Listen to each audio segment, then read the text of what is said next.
Medical devices are transforming healthcare, but innovation without protection is risky. In 2026, the USPTO has sharpened its rules, and securing patents is more critical than ever. Today, I'll walk you through how to go from prototype to protection. Number 1. Why patent matters in MedTech. Patents safeguard your invention against competitors. They attract investors by improving defensibility as well as profitability. They enable licensing and partnerships in a highly regulated industry. Number 2, the USPTO Landscape in 2026. First of all, there's eligibility clarity. Devices must show a technical improvement or a novel functionality. But the good thing is most medical devices are anchored in the real world, unlike software, so eligibility is less of an issue. Now, digital health and AI integration, which can add complexity. Claims involving software-driven devices must demonstrate measurable technical benefits, not just abstract monitoring. You got a faster examination pathway. The USPTO has expanded fast-track options for medical technologies addressing public health needs. Leverage them. If you meet them, you can get ahead of the queue. There's also global harmonization. Alignment with EU and Asian patent offices is improving, making international filings smoother. So from prototype to patent, what do you need to do? First, document your invention. Keep detailed records of design, testing, and iteration. Second, conduct prior art search to identify existing patents and ensure novelty.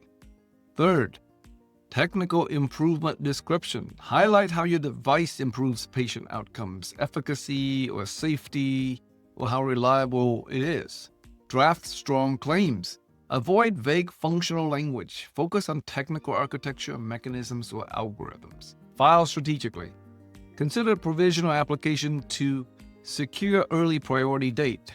But to do this, you need to write the application as a full non-provisional, and then you file them as a provisional so you get an extra year of life. And that extra year of life at the end of the life of the patent can be billions. So number 4, common pitfalls to avoid. First, avoid abstract claims. So a device for monitoring health is too broad. You need to go down into how it does it and what's the technical features of it. Obviousness is something you should avoid. Simple modification of existing devices won't pass. You need to have more substantive adaptations. And then another pitfall is insufficient data. Lack of testing evidence weakens your application. Although it won't hurt you as much as the FDA, it's good to provide the references to your data in the application because it positions your invention as working, and it shows the benefit of your invention or the advantages of the invention. Another one, although it's unrelated to patent, is ignoring regulatory overlap. FDA approval and patent strategy should be aligned early to maximize the life as well as improve the speed of FDA allowance. Number 5 is strategic advantages of patenting. For startups, patent increase valuation and investor confidence. Strong portfolios deter litigation and enable cross-licensing. And you also need to think like a global player. Harmonize the filing with expanded market reach faster. For example, jurisdictions such as Brazil, Germany, China, Japan, Korea, those are the giant markets that you definitely want to participate in.